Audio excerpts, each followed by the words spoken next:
Welcome all of you in our channel Teaching Never End by Shubham sir. So आज हम करने वाले हैं क्वेश्चन नंबर 17। इसके पहले मैंने आपको करवाया था question number 16। So question number 16, 17, 18, 19 ये चारों क्वेश्चन आपके लिए आएंगे और पेपर में इसमें से एडजस्टमेंट पूछे गए हैं। काफी बार पेपर में पूछे गए। अगर आप प्रीवियस ईयर क्वेश्चन चेक करोगे तो आपको इजीली पता चल जाएगा। सो क्वेश्चन नंबर 17 आप पूरा वॉच करना वीडियो को, डेफिनेटली 100% आपको इजीली समझ में आ जाएगा। सो वीडियो को कर दीजिए लाइक और आपके चैनल सब्सक्राइब नहीं किया है तो सब्सक्राइब करके बेल आइकन को प्रेस कर दीजिए ताकि हमारे वीडियो की नोटिफिकेशन आप तक पहुंचे। आप मुझे इंस्टाग्राम पे भी फॉलो कर सकते हो, लिंक मेरा आपको डिस्क्रिप्शन में मिल जाएगा। सो चलिए स्टार्ट करते हैं क्वेश्चन नंबर 17।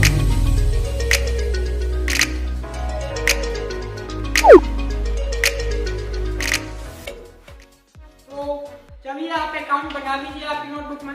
वही सेव अकाउंट बनाना है, revaluation account, partners capital account, cash account और लास्ट में बैलेंस। और यहाँ पे हम करेंगे इंपॉर्टेंट जगह एंट्रीज जो कि मैं कहता हूँ आपको वो।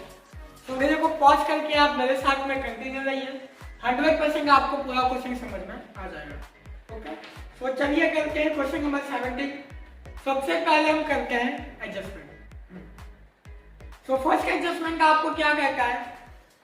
अर्पिका न्यू पार्टनर है, Ankita and Isha old partner है। सो अंकिता सेक्रीफाइस करती है 1/12 और ईशा सेक्रीफाइस करती है 1/6। अंकिता करती है 1/12, ईशा सेक्रीफाइस करती है 1/6। और क्या कहा गया है? और कुछ नहीं कहा गया है। इन a favour of Arpika, Arpika को हमें हमारी न्यू पार्टनर है। तो पहले तो इनका सेक्रीफाइस निकालना होगा। मैंने आपको क्वेश्चन नंबर मे बी 15 में कहा था, दो वर्ड आपको याद रखना है, फ्रॉम एंड ऑफ। ये जब भी दो वर्ड आए क्वेश्चन में आपको क्या करना है? फ्रॉम में क्या करना होता है? डिनोमिनेटर को इक्वल करना होता है। डिनोमिनेटर को इक्वल करना होता है मतलब कि इसे और इसे। अगर ऑफ वर्ड आए मीन्स आपको मल्टीप्लाई करना होगा। ऑफ में क्या करना होगा? आपको मल्टीप्लाई। तो यहाँ पे क्या लिखा है क्वेश्चन में? फ्रॉम, फ्रॉम लिखा है। ओके, तो फ्रॉम में क्या करना होगा? डिनोमिनेटर को इक्वल करना होगा। काफी सारे बच्चों को यही समझ में नहीं आता। आई होप कि आपको समझ में आ गया होगा। और ये मैंने बहुत ही सिंपल वे में आपको बताया था। फ्रॉम लिखा होगा, सॉरी फ्रॉम लिख दिया मैंने यहाँ पर। फ्रॉम लिखा होगा, आपको खाली डिनोमिनेटर को इक्वल करना है, सेक्रीफाइस रेशियो आपको मिल जाएगा। तो यहाँ पे 1/12 है, तो यहाँ पे 2 से मल्टीप्लाई करना होगा, ऊपर में 2 से, मीन्स 2/12। तो आपका सेक्रीफाइस रेशियो क्या आ गया? सेक्रीफाइस रेशियो क्या आ गया? 1:2 इज इक्वल टू 3। तो ये आ गया आपका सेक्रीफाइस रेशियो। आपको खाली डिनोमिनेटर को इक्वल करना है अगर फॉर्म लिखा होगा तो। न्यू पार्टनर कौन है? अर्पिका, अर्पिका। सो अंकिता सेक्रीफाइस कर रही है 1/12, ईशा सेक्रीफाइस कर रही है 2/12, मीन्स 3/12। अगर आप इसे छोटा करना चाहो तो कर सकते हो, 1/4 आ जाएगा। ये हो गया new share of new partner, मतलब कि अर्पिका, इसका शेयर हो गया 1/4। तो यही कहा गया था आपको फर्स्ट एडजस्टमेंट में। आ जाते हैं सेकंड में। Arpika is to bring proportionate capital. ये तो आपका लास्ट ही सॉल्व होगा जब हम पार्टनर्स कैपिटल अकाउंट क्रॉस करेंगे, कभी ये सॉल्व होगा। तो ये प्रोपोर्शनेट कैपिटल वाला हम कभी करेंगे। ओके, आ जाते हैं थर्ड पे कि Arpika is to bring her share of goodwill in cash. Cash में वो लेके आ रही है अपना गुडविल का शेयर, और जो गुडविल है फार्म का वो है 90,000। फार्म की गुडविल है 90,000। तो यहाँ पे लिखते हैं गुडविल 90,000। तो मल्टीप्लाई करके 90,000 इंटू 1/4। अगर आप 1/4 की जगह 3/12 करोगे तो भी आपका आंसर सेम रहेगा। 90,000 इंटू 1/4 22,500।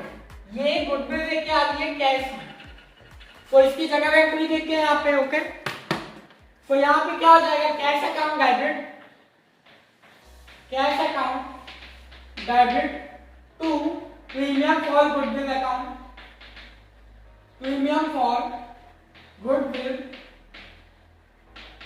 अकाउंट। ओके, तो कैश अकाउंट में आ गया 22,500 एंड प्रीमियम फॉर गुडविल 22,500। अब क्या होगा कि जो प्रीमियम फॉर गुडविल है वो डिस्ट्रीब्यूशन होता है ओल्ड पार्टनर में सैक्रिफाइस रेशियो में। ये मैंने आपको बहुत बार कहा है। तो यहां पे लिखते हैं premium for goodwill, premium for goodwill account debit. Okay, to चला जाएगा ओल्ड पार्टनर। ओल्ड पार्टनर कौन है? Ankita and Isha. To Ankita capital account, Ankita capital account to Isha capital account, to Isha capital account 22,500। और यहाँ पर मैं सैक्रिफाइस रेशियो निकाला हुआ है 1:2। तो 1:2 में इसे डिस्ट्रीब्यूशन कर देते हैं। तो 22,500 into 1 डिवाइड बाई 3 में 7,500 आ जाएगा। माइनस करके 22,500 में 15,000। तो इसके एंट्री देखते हैं। चलिए, तो कैश अकाउंट में आ जाते हैं। यहां पर लिखते हैं to premium for goodwill account, premium for goodwill account 20 कितना है 22,500। देन आफ्टर कैपिटल अकाउंट में आ जाते हैं। यहां पर लिखते हैं by premium for goodwill account, premium for goodwill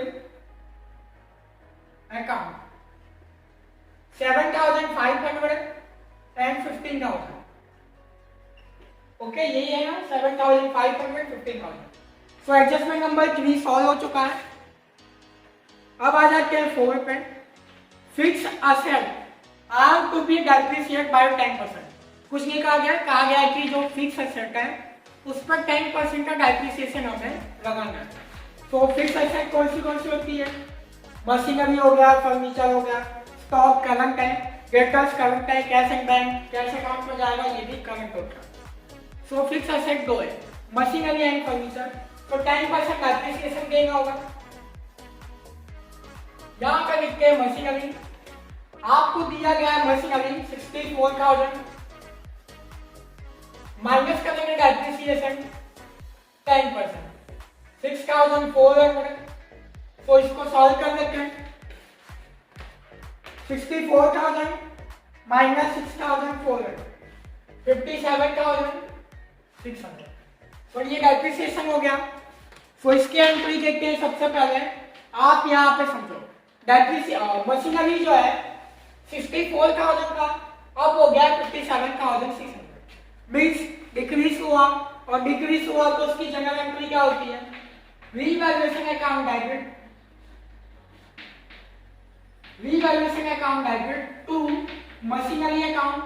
यही मैंने आपको बताया। तो यहां पर लिखेंगे 6,400 6,400। तो आ जाके रीवैल्यूएशन अकाउंट पे यहां पर लिखेंगे टू मशीनरी अकाउंट। यहां पर लिखो डेप्रिसिएशन 6,400। देन आफ्टर आपको कहा गया है फर्नीचर दिया गया है। तो फर्नीचर आपको दिया गया है 40,000। तो फर्नीचर में हमारा फिक्स एसेट होता है 40,000 माइनस करेंगे डेप्रिसिएशन 10% मीन्स 4,000। आफ्टर कॉलम में आ जाएगा 36,000। ओके, तो सेम जगह पे यहाँ पे भी जाएगी फोर्थ में revaluation account debit to furniture account 4,000। एक और बात कि ये जो जनरल एंट्री यहाँ पे मैं लिख रहा हूँ ये कंपल्सरी नहीं होता एग्जाम के लिए। आपको इजीली समझ में आ जाए एकदम प्रॉपर वे में 100%। तो उनके लिए मैं यहाँ पे जनरल एंट्री लिखता हूँ जो थोड़े मीडियम बच्चे होंगे और जो इंटेलिजेंट है वो तो डायरेक्ट भी कर सकते हैं। रीवैल्यूएशन अकाउंट पे आ जाते हैं। तो यहाँ पे लिखते हैं to furniture account, furniture account depreciation 4000। Journal entry compulsory नहीं होता है। अगर क्वेश्चन में कहा गया जैसा कि क्वेश्चन नंबर 8 में कहा गया था, उसके बाद आपको कोई भी क्वेश्चन में नहीं कहा है जनरल एंट्री लिखने के लिए, और यहाँ पे भी नहीं कहा है necessary account and balance sheet आपका वैक्टेशन, आपको यही कहा जाता है सॉरी एडजस्टमेंट नंबर 4 हो गए। 5 पे आ जाते हैं। 5 कहा है कि डेटर्स आर गुड, मतलब कि सारे डेटर्स अच्छे ही हैं। तो डेटर्स लिख के यहाँ पे डेटर्स दिए गए आपको 40,000। यहाँ पे मैंने 40,000 क्यों लिखा, क्योंकि सारे डेटर्स अच्छे हैं। बैड डेट रिजर्व की अलग एंट्री जाएगी रीवैल्यूएशन अकाउंट में, तो यहाँ पे लिखेंगे बैड डेट रिजर्व अकाउंट 3,200। आपको याद होगा एडजस्टमेंट अगर दिया होता है बैड डेट रिजर्व में, तो बैड डेट रिजर्व डेबिट में आता है। अगर एडजस्टमेंट दिया होता है यहाँ पे, तो बैड डेट डेबिट में आता है माइनस करने के बाद। अगर माइनस करने के बाद आपका माइनस में आंसर आ जाता है तो आता है यहाँ पे। ये मैंने आपको क्वेश्चन नंबर 14 में एक्सप्लेन किया था 16 में बहुत अच्छी तरीके से, तो आप उसे वॉच कर सकते हो। अगर आपको डाउट है तो आप कमेंट लिख सकते हो। तो यहाँ पे बैड डेट रिजर्व की डायरेक्ट एंट्री आएगी यहाँ पे। तो मैं इसका भी आपको दिखाई देता हूँ जनरल एंट्री क्या होता है। Bad debt reserve account debit to revaluation account होती है इसकी जनरल एंट्री। ये ट्रायल बैलेंस की जनरल एंट्री है।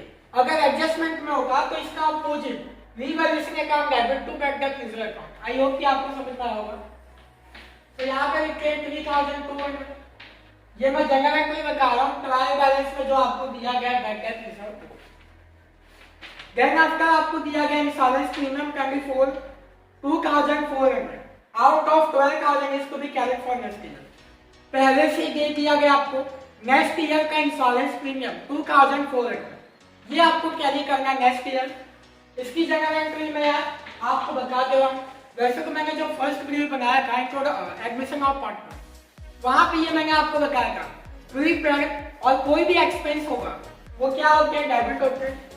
तो यहाँ पे लिखेंगे prepaid insurance premium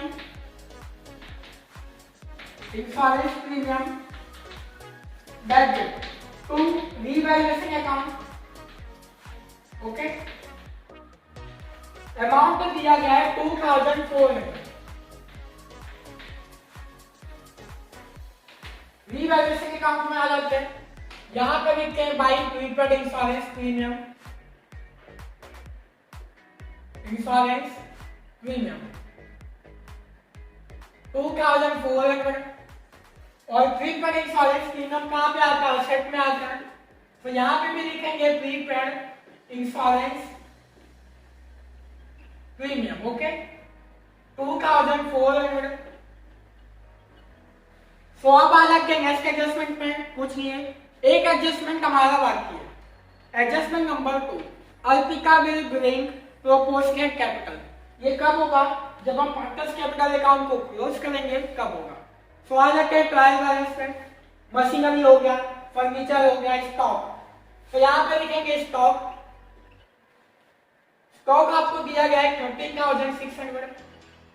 then after आपको दिया गया डेटर्स बैड डेट रिजर्व हो गया, कैश इन बैंक। तो यहाँ पे लिखेंगे टू बैलेंस बिडिंग। तो टू बैलेंस बिडिंग में आ जाएगा 26,400। और लायबिलिटी में आ जाते हैं टू बैलेंस बिडिंग कैपिटल अकाउंट की एंट्री देनी होगी यहाँ पे 64,000 32,000 यहाँ पे डालेंगे। जनरल रिजर्व डिस्ट्रीब्यूशन हो जाएगा और पार्टनर में। आपको ओल्ड रेशियो दिया गया है, ओल्ड रेशियो आपको दिया गया होगा। ओल्ड रेशियो आपको दिया गया है 2:1। ओल्ड रेशियो आपका 2:1 और सैक्रिफाइस क्या था 1:2। ओके, आप कंफ्यूज मत करना। तो डिस्ट्रीब्यूशन करके जनरल रिजर्व आपको दिया गया है 16,800 multiply by 2 divide by 3 11,200 minus करके हैं 16,800 मीन्स 5,600। सो ऑल दिया गया आपको, क्रेडिटर्स दिए गए एंड बिल्स पेबल। तो यहाँ पे लिखेंगे क्रेडिटर्स, आपको दिए गए 60,000, बिल्स पेपर आपको दिए गए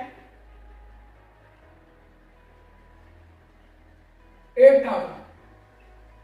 ओके, तो अब आ जाते हैं क्लोज करने अकाउंट और प्रोपोर्शनल कैपिटल हमें यहाँ पे निकालना होगा। तो सबसे पहले क्लोज करते हैं रीवैल्यूएशन अकाउंट।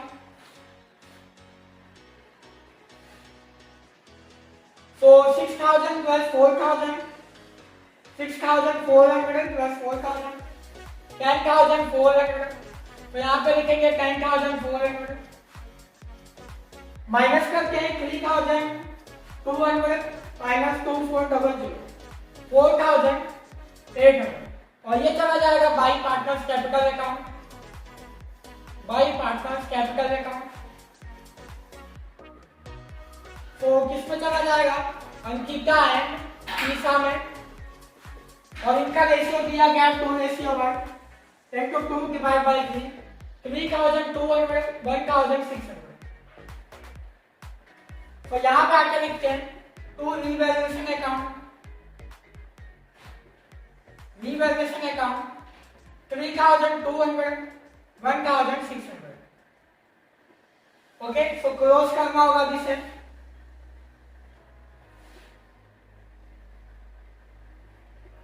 So close करके 64,000, 7,500, 11,200 प्लस, ओके, सो यहाँ पे आ जाता है 82,700, 82,700, यहाँ पे आ जाएगा माइनस करके 3,200, 79,500। अब इसका टोटल निकालते हैं 32,000 प्लस 15,000 प्लस 5,600, 52,600। तो यहाँ पे भी आ जाएगा 52,600 माइनस करके 1,600, 51,000। ओके, तो यहाँ पे हमें निकालना है प्रोपोर्शनल कैपिटल एडजस्टमेंट नंबर 2। तो यहाँ पे पहले प्लस कर लेते हैं 79,500 प्लस 51,000। तो आपका प्रोपोर्शनल कैपिटल आ जाएगा, प्लस कर लेते हैं 1,30,500। ओके, अब यहाँ पे ध्यान दें, जो न्यू पार्टनर का शेयर था 1/4, न्यू पार्टनर का शेयर है 1/4, तो रिमेनिंग पार्टनर का शेयर कितना होगा? 3/4। कैसे होगा? याद रखना, 1/4 शेयर है न्यू पार्टनर का, तो रिमेनिंग का अगर हमें फाइंड करना है कि बाकी के पार्टनर का शेयर क्या है, तो 1 से माइनस कर देंगे, 1 माइनस करेंगे 1/4, मीन्स आपका आंसर आ जाएगा 3/4। 4 यहाँ पे आ जाएगा, 4 माइनस 1 3, तो 3/4। तो इसको सॉल्व कर लेते हैं हम। 3/4 रिमेनिंग पार्टनर का क्या है? शेयर है 3/4, और कैपिटल किया गया है 1,30,500, और न्यू पार्टनर का हमें चाहिए, सो 1/4 क्रॉस मल्टीप्लाई करते हैं। तो यहाँ पे करके 1,30,500 multiply by 1/4 into 4/3, so 1,30,500 into 1 divide by 4 into 4 divide by 3, 43,500। ये आ गया आपका प्रोपोर्शनल कैपिटल। अब आ जाओ एडजस्टमेंट नंबर 2 पे। अर्पिता क्या कर रही है? प्रोपोर्शनल कैपिटल लेके आ गया। कैपिटल अगर कोई न्यू पार्टनर लेके आता है तो उसकी जगह कोई क्या होती है? Cash account debit to Arpita capital account. यही मैंने आपको बताया, हर बार ये जगह एंट्री फर्स्ट पे आती थी, इस बार क्या हो गई? लास्ट में आई है। क्यों? क्योंकि यहाँ पे आपको प्रोपोर्शनल कैपिटल लगाना होगा। तो मैं इसे रिपीट करने वाला हूँ वापिस से, तो आप टेंशन मत लो, मैं इसे रिपीट करता हूँ जिसे समझ में नहीं आया। अब यहाँ पे क्या है? यहाँ पे हमें निकालना है प्रोपोर्शनल कैपिटल। तो सबसे पहले डिफरेंस फाइंड करना होगा और पार्टनर का अंकिता निशा, इन दोनों के कैपिटल को प्लस करेंगे। हमें निकालना है प्रोपोर्शनल, जितना अंकिता और निशा लेके आ रही है उतना ही कैपिटल लाना होगा किसी भी अर्पिता को भी। सो अर्पिता का शेयर का 1/4, 1 से माइनस कर दिए तो 3/4 आ गया। सो 3/4 है रिमेनिंग पार्टनर का सेट और रिमेनिंग पार्टनर का कैपिटल है 1,30,500। सो 1/4 हमें चाहिए न्यू पार्टनर का, क्रॉस मल्टीप्लाई किया हमने यहाँ पे, सो आ गया आपका 43,500। सो कैश अकाउंट में आ जाओ, यहाँ पर equal to Alpika capital account, Alpika capital account 43,200 और यहाँ पे आ जाओ, यहाँ पे लिखो बाई कैश अकाउंट 43,200। तो यहाँ पे भी आ जाएगा 43,200। तो यहाँ पे लिखेंगे 43,200 और यहाँ पे भी आ जाएगा 43,200। तो यहाँ पे लिखते हैं capital account, 3 partner Ankita, Isa and Arpika. तो अंकिता में आ गया है 79,500, ईसा में आ गया है 51,000, अर्पिका में आ गया है 43,200। तो इसे प्लस कर लेते हैं, 79,500 प्लस 51,000 प्लस 43,200, 1,73,700। तो टोटल कर लेके आपका आंसर करेक्ट आ जाएगा, प्लस 60,000 प्लस 8,000, 2,41,700। तो कैश अकाउंट को भी क्लोज करके ले जाते हैं, 26,400, 43,200, 22,500, 92,100। तो यहाँ पे लिखेंगे 92,100। तो यहाँ पे भी आ जाएगा 92,100 बाई बैलेंस शीट। तो यहाँ पे लिखेंगे कैश अकाउंट 92,100। तो प्लस कर लेते हैं 57,600, 36,000, देन आफ्टर 40,000, 2,400, 30,600, 2,41,700। ओके यस, आपका आंसर टैली हो गया। आई होप कि आपको समझ में आया होगा। अगर आपको कोई क्वेरी है, मीन्स डाउट है, तो आप कमेंट में पूछ सकते हो। तो वीडियो अच्छा लगा है तो वीडियो को लाइक कर दीजिए, अपने फ्रेंड्स के साथ में शेयर कीजिए। आपने मेरा चैनल सब्सक्राइब नहीं किया है तो प्लीज सब्सक्राइब करके बेल आइकन को प्रेस कर दीजिए ताकि हमारे वीडियो की नोटिफिकेशन आप तक पहुंचे। आप मुझे इंस्टाग्राम पे भी फॉलो कर सकते हो, लिंक मेरा आपको डिस्क्रिप्शन में मिल जाएगा। So thank you so much for watching the video.